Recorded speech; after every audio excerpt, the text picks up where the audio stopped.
మాజీ ప్రధాని స్వర్గీయ ఇందిరాగాంధీ వర్ధంతి సందర్భంగా మా జిల్లా కార్యాలయం ఇందిరా భవన్లో కార్యక్రమం జరుపుకుంటున్నాం. కార్యక్రమానికి ముఖ్య అతిథులు చేసినట్టు గౌరవనీయులు పెద్దలు మన ప్రియతమ నాయకులు జీవనన్న గారు, అదేవిధంగా కాంగ్రెస్ పార్టీ పదాధికారులు, మాజీ ప్రజాప్రతినిధులు, యువజన కాంగ్రెస్ నాయకులు, ఎన్ఎస్వీ కార్యకర్తలు, సేవదళ కార్యకర్తలు అందరికీ కూడా హృదయపూర్వక నమస్కారం తెలియజేస్తూ ఉన్నాం. నిజంగా కూడా ఇందిరాగాంధీ గారు ఒక మహత్తరమైన శక్తి, ఆదిశక్తి, పరాశక్తి అనేది భావిస్తూ ఉన్న కాంగ్రెస్ పార్టీ యావత్ భారతదేశం భావిస్తూ ఉంది. ఎందుకంటే 12 సంవత్సరాల చిన్న వయసులోనే దేశ స్వతంత్ర ఉద్యమంలో పాల్గొని కాకుండా ఆ ఏజ్ ఉన్నటువంటి, ఆ వయసు ఉన్నటువంటి వారందరినీ కూడా కూడగట్టుకొని వానర సేన అనేటువంటి ఒక పేరు నామకరణం చేసి దేశ స్వతంత్రంలో పాల్గొన్నటువంటి మహోన్నతమైన నాయకురాలు మరి ఇందిరాగాంధీ అనే మాట ఈ సందర్భంగా తెలియజేసి తప్పించడం అనేది.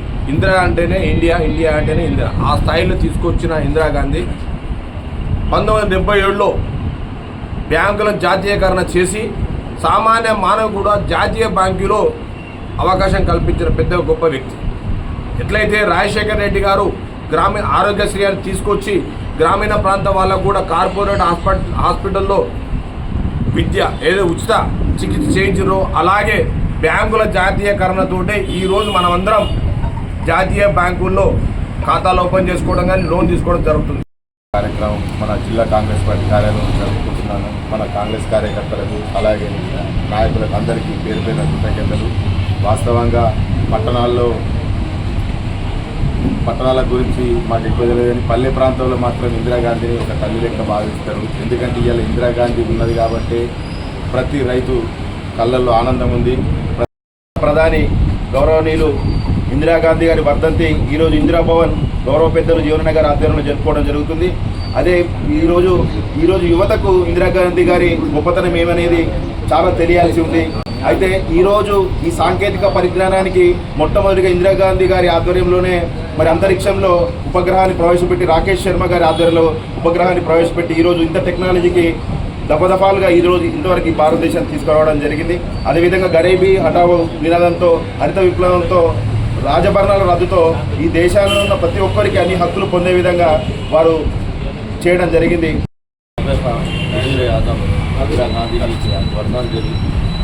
जनाब साबिक़ा मिनिस्टर जीवन रेड्डी साहब पर आज रखी गई। इसमें तमाम कांग्रेस कार्यकर्ता, लीडर्स, साबिक़ा काउंसलर्स, यूथ कांग्रेस लीडर्स तमाम मौजूद हैं। महिला कांग्रेस जो इंदिरा गांधी जी ने जो इस देश के लिए किया था, मैं समझ 1984లో ఇందిరాగాంధీ గారు చనిపోవడం జరిగింది. ఆ రోజు చనిపోయిన రోజు జీవన్ రెడ్డి గారి ఆధ్వర్యం లోపల జగిత్యాల ప్రాంతం లోపల మసీదులో కానీ మందిరాల్లో కానీ ఎలాంటి అవాంఛనీయ సంఘటనలు జరగకుండా వారి ఆధ్వర్యం లోపల శాంతి ర్యాలీ తీయడం జరిగింది. ఎంత బంధుకాలు ఇచ్చినారు. ఆ రోజు 84 లోపల వారి ఆధ్వర్యం లోపల దాదాపు 200-300 మంది జగిత్యాల ప్రాంతం అంతా తిరుగుతూ ఎలాంటి ఇబ్బందులు కలగకుండా ప్రజలు ఓపికతో ఉండాలి, ఇందిరాగాంధీ చనిపోయినందుకు ఏమన్నా విధ్వంసం జరగకుండా కాపాడాలని చెప్పి వారు సందేశం ఇవ్వడం జరిగింది. ఇందిరాగాంధీ వర్ధంతి సందర్భంగా ఈ కార్యక్రమాన్ని చేసిన ప్రతి ఒక్కరికి కూడా కృతజ్ఞత తెలియజేసుకుంటూ, ఐరన్ లేడీ ఆఫ్ ఇండియా అంటేనే ఇందిరాగాంధీ. ప్రతి ఒక్క పల్లెటూరులో ఇప్పుడు ఇందిరమ్మ పేరు అంటే ప్రతి ఒక్కరికి తెలిసి ఉంటుంది. అంటే వృద్ధుల నుంచి బాలల వరకు కూడా ఇందిరమ్మ ఇల్లు అనేది ప్రఖ్యాతిగాంచింది మన ఇండియాలో.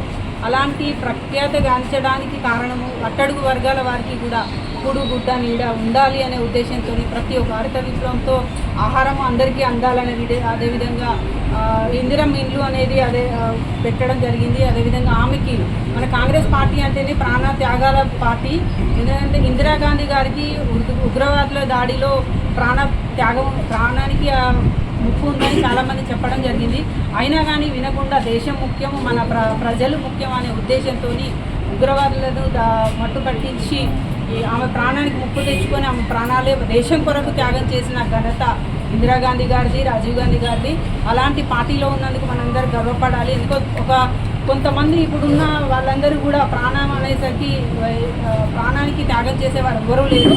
అలాంటి త్యాగాలు చేసిన పార్టీ ఘనత కాంగ్రెస్ పార్టీది.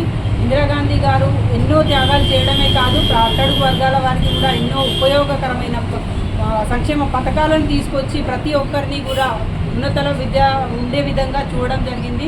ముఖ్యంగా మహిళలందరూ కూడా ముందుకు రావాలనే ఉద్దేశంతో ఎన్నో కార్యక్రమాలు చేయడం జరిగింది. కాబట్టి ప్రతి ఒక్కరూ ఆమె బాటలో నడవాలని కోరుకుంటూ సెలవు. ఈ దేశ స్వాతంత్రం కొరకు ఆనాడు ఎందరో మహానుభావులు ప్రాణాలు త్యాగం చేస్తే దేశ స్వాతంత్రానంతరం ఈ దేశ సమగ్రతకు సమైక్యత కొరకు ఏదైతుందో ప్రాణాలు అర్పించినటువంటి త్యాగమూర్తి మరి శ్రీమతి ఇందిరాగాంధీ గారు మాత్రమే అని చెప్పక తప్పదంటున్నాను.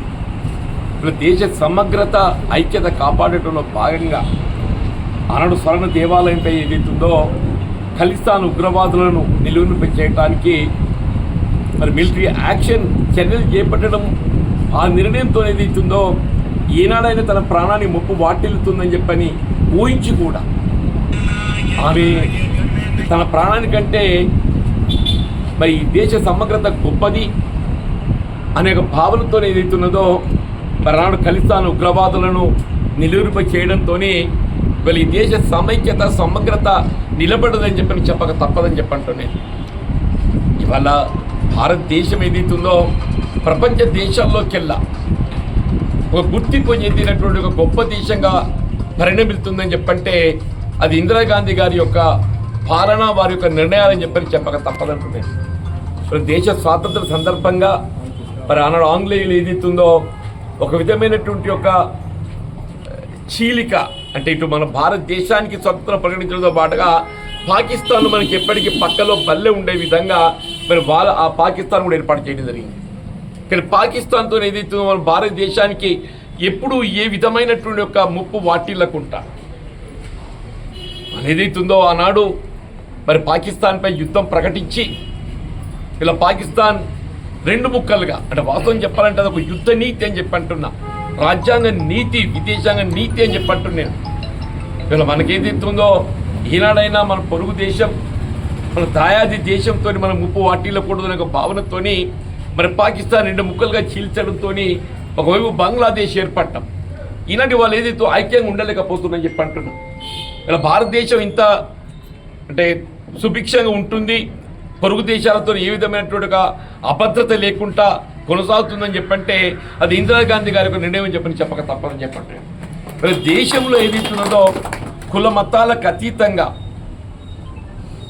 ఈ భారత పౌరులందరూ కూడా ఒకటి అని తెలియజెప్పేటువంటి యొక్క ఆలోచన విధానాన్ని, సిద్ధాంతాన్ని అమలు చేసిన ఘనత కాంగ్రెస్ పార్టీ ఇందిరాగాంధీ గారిది అని చెప్పక తప్పదంటున్నాను.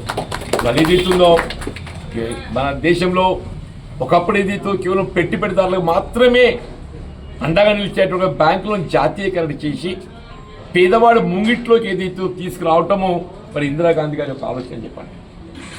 ఇవాళ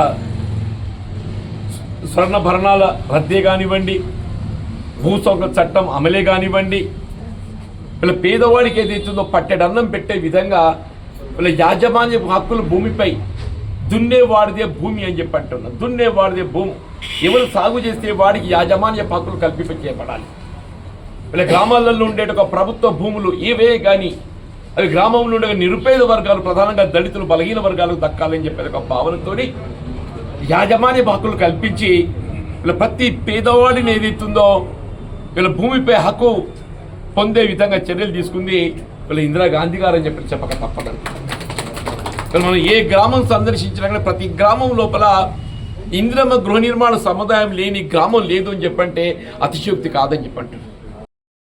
ఏ ప్రభుత్వం అధికారం ఉన్నా కానీ ఇస్తుందో వాళ్ళు అమలు చేసే ఏ కార్యక్రమమైనా కానివ్వని చెప్పంటున్నా, వాళ్ళు అమలు చేసే ఏ కార్యక్రమైనా కానీ ఆమె ఇందిరాగాంధీ గారి యొక్క ఆలోచన విధానం రూపకల్పనే వీళ్ళ మనకు నాంది మార్గదర్శకం అని చెప్పక తప్పదంటున్నాం.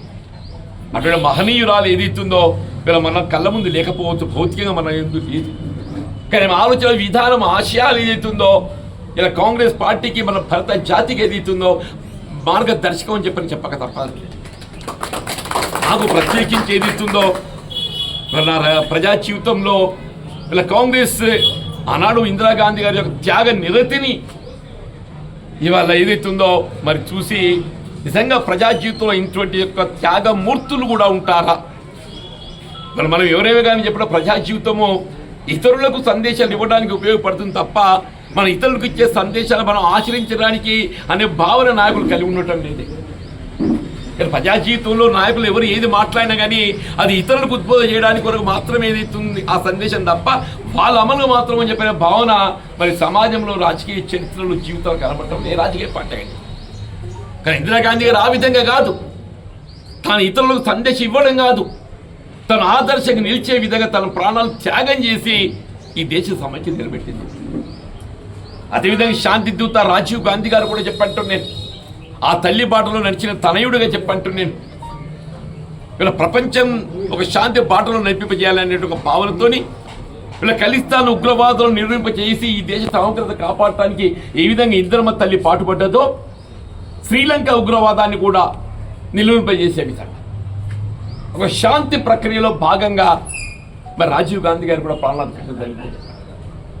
వీళ్ళ కాంగ్రెస్ పార్టీ రాహుల్ గాంధీ గారి యొక్క నాయకత్వం లోపల మరి యావత్ భారతదేశంలో సద్భావన యాత్ర అని చెప్పంటున్నా, మరి యావత్ భారతదేశంలో చెప్పంటున్నా నేను కుల మతాలకు అతీతంగా అందరినీ ఐక్యంగా నిలబెట్టే విధంగా ఏదైతుందో భారత్ జోడో యాత్ర, భారత్ జోడో యాత్ర చేపట్టి యావత్ జాతి అధికారం అనేది ప్రధానం కాదు, అధికారం ప్రధానం కాదు, జాతిని ఐక్యంగా నిలపడము, ఈ జాతికి కుల మతాలు అందరినీ ఐక్యంగా నిలపడము, ఈ సమాజం నుండి ప్రతి నిరుపేద వర్గాన్ని పట్టడి అన్నం పెట్టే విధంగా వారికి ఉపాధి కల్పింప చేయడం అని చెప్పంటున్నా. ప్రతి పేదవాడికి ఏదైతుందో ఉద్యోగ ఉపాధి ప్రధానం చెప్పంటున్నా. ఇవాళ విద్య అనేది ఎంత ప్రధానమో ఆ విద్యకు తోడు ఏదైతుందో ఉపాధి కల్పన అంతే ప్రధానం అని చెప్పంటున్నా. ఆ ఉపాధి కల్పన అనేది ప్రధాన లక్ష్యంగా ఎంచుకొని ఇలా కాంగ్రెస్ పార్టీ ముందుకు పోతుంది చెప్పండి. మరి పేదవాడికి ఒక గూడు కల్పించాలి అనే భావనతో ముందుకు పోతుంది.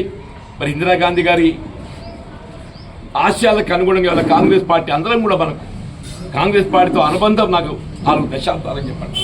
ఇప్పుడే మిత్రులు దుర్గన్న మాట్లాడినట్టు ఏదైతుందో మరి వారి జీవితం మనందరినీ ఏదైతుందో ఒక మార్గదర్శకంగా ఒక ఆదర్శంగా తీసుకునే విధంగా కాంగ్రెస్ పార్టీని నడిపిస్తుందని చెప్పి భావిస్తుందని చెప్పండి. మరి వారి ఆత్మకు శాంతి చేకూరాలని చెప్పని దానికి అందరం కూడా సమైక్యంగా నిలబడే ప్రతి సోదర కాంగ్రెస్ కార్యకర్త ప్రతి పౌరుడు అని చెప్పంటాం.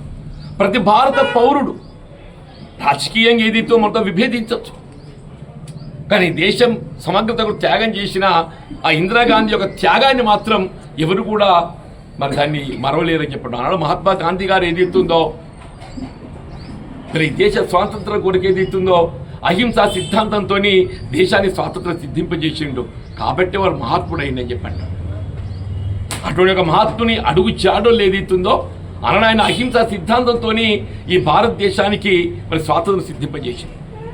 మన దేశ సమగ్రత నిలబెట్టడం కూడా ప్రధాన బాధ్యతగా ఎంచి ఇవాళ తన ప్రాణం త్యాగం చేసిన త్యాగమూర్తి ఇందిరాగాంధీ గారు మనకు ఆదర్శం అని చెప్పి మనం చేస్తూ ఇందులో పాల్గొన్న ప్రతి సోదర కాంగ్రెస్ కార్యకర్తకు నేను హృదయపూర్వకంగా ధన్యవాదాలు చెప్తూ సెలవు తీసుకుంటాను. జై హింద్.